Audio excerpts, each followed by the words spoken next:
që demokratët nuk shiten. Nëse zoti Rama e ka metodë shitblerjen e atyre apo pompimin e alternativave opozitare që pretendojnë që do dorëzojnë sistemin 30 vjeçar. Partia e cila pretendon për ta mbështat, nuk duhet investohet e gjitha tek një figurë e cila është një personazh tek demokratët që janë me zemër. Ky ishte mesazhi, prandaj u dha vëmendje dhe mbaroi aty. Në rreshtin e parë duhet ishin figurat më të mira. Ishin figurat të cilat në listat të cilat do të udhëhiqin fushatën elektorate të kësaj force politike, tani shkon e drejton fushatën drejt objektivave të paqartë, të parregullt dhe që nuk sjellin asgjë në drejtim të maksimizimit të votës. Tallava, fushatë është ajo e zotit Rama. Jo, mëse, shiko, tallava të flasësh vetëm bufi, kneta, bufi dhe të kopjosh fragmentet të programit Partisë Demokratike, këtë bën vetëm kryeministrin e ike zoti Edi Rama. Nuk mendoj që është kopjim fragmentesh, por mendoj që objektivat 4 vjeçare që ka propozuar Partia Demokratike për t'u ofruar qytetarëve, Partia Demokratike ka objektiva në 100 ditëshin e parë. Ka objektiva në 100 ditëshin e parë. Nuk është studiuar mirë programi elektoral dhe ajo çfarë ofrohet qytetarëve.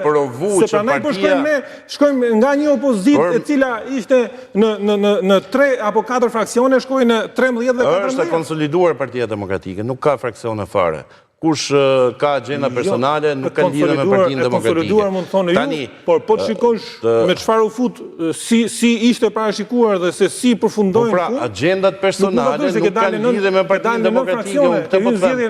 Kush ka agjenda personale s'ka lidhje me programin e Partisë Demokratike dhe vullnetin e saj për të ardhur në pushtet.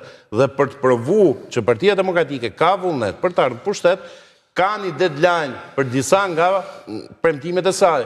Brenda 100 ditësh të parë, do reflektohet aplikimi taksës së sheshtë, rritja pensioneve dhe pagës minimale. Atë e kam diskutuar me ekspert. Ajo është gjë e pamundur sepse buxheti i këtij viti është miratuar vitin e kaluar, por gjithsesi këto ekspert, tani buxheti dhe rishikohet. Ndoshta mund ta bëj në 2026 nëse fiton zgjedhjet. Atëherë, sepse buxheti nuk ndryshon prioritete apo shkurtër apo mesë dha apo lëvizje ekonomike, se unë jam në teknike, po kalojmë politikisht. Shkurtimisht, sepse unë kam mbaruar dhe ekonomikun, edhe kështu që mund t'i them vetëm 2 fjalë pa e studiuar në tërësi gjithë programin dhe se si mund të implemikohet në 100 ditëshin e parë.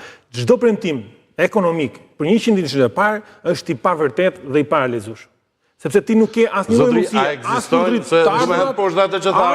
a ekzistojnë mekanizmat ligjor, hapësirat ligjore për rishikimin e buxhetit apo jo? Ore, po ti 100 ditë nuk arrin dot të rishikosh buxheti. Ta shikosh buxhetin se çfarë ka ndodhur, jo ta shikosh ta rish përndaj. Zoti Basha, unë para 2-3 netësh hapa raportet vjetore të kontrollit lartë shtetit për periudhën 2013-2024. E disa ishte në total dëmi i shkaktuar nga kjo administratë 6.2 miliardë euro. Që i bindën një mesatare, të lutem, i bindën një mesatare 620 milion euro. 620 milion euro në vit dëme të shkaktuar nga kjo palo administratë që e ka menjen vetëm të firmos edhe të fus lek në qep. Këtu kam parasysh këto titullarët me drejt firma, jo specialistë njerëz të ndershëm që punojnë dhe janë trysni gjatë gjithë kohës nga shefat dhe titullarët e tyre. 620 milion euro. Mesatare, 620 milion euro. Dhe për ta ilustruar, dëmet e tërmetit të 26 nëntorit, që përfshin gati 11 bashki, janë 985 milion euro. Ne kemi një mesatare në vit 620 milion. Pra i arbri që gjdo 2 vjetë ne kemi pas nga një tërmet. Unë jam dakord. Fatmirësisht jo natyror, por nga i tërmeti i Damian Gjiknurit. Do në gjdo 2 vjetë, ekonomia shqiptare është kundur me 1.2 milion Megjithatë ka një gjë. 1.2 miliard euro në vit. KLSH-ja edhe kur ishte administrata e PD-s, vlerat kanë qenë shumë të larta në abuzim.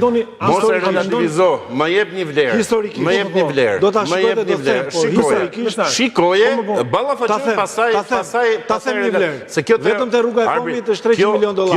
Po pra, rruga e Kombit, mos dil aty, sepse rruga e Kombit i nderuar e ka koston 6.7 milion euro kilometri. Ndërkohë ty unaza të shkoj 20-25 milion euro. Që atje ke vepra infrastrukturore, ke tunele, ke ura, ke projektet mëdha. Rruga e Kombit kam lexuar, projektin kam lexuar edhe financimin. Rruga e Kombit u përfundua nga koncesionari që ka marrë tani për kilometër shumë para. Kostoja për kilometër është 6.7. Duke përfshirë ura dhe tunele. Ura që s'u mbaruan vitin e kaluar ura. Janë mbaruar ura. Po 6 ura ngeli Korsia 2 dhe ura. Jemi korrekt. Jo, po dhe pa diskutim, ura 6. Pjesë teknike.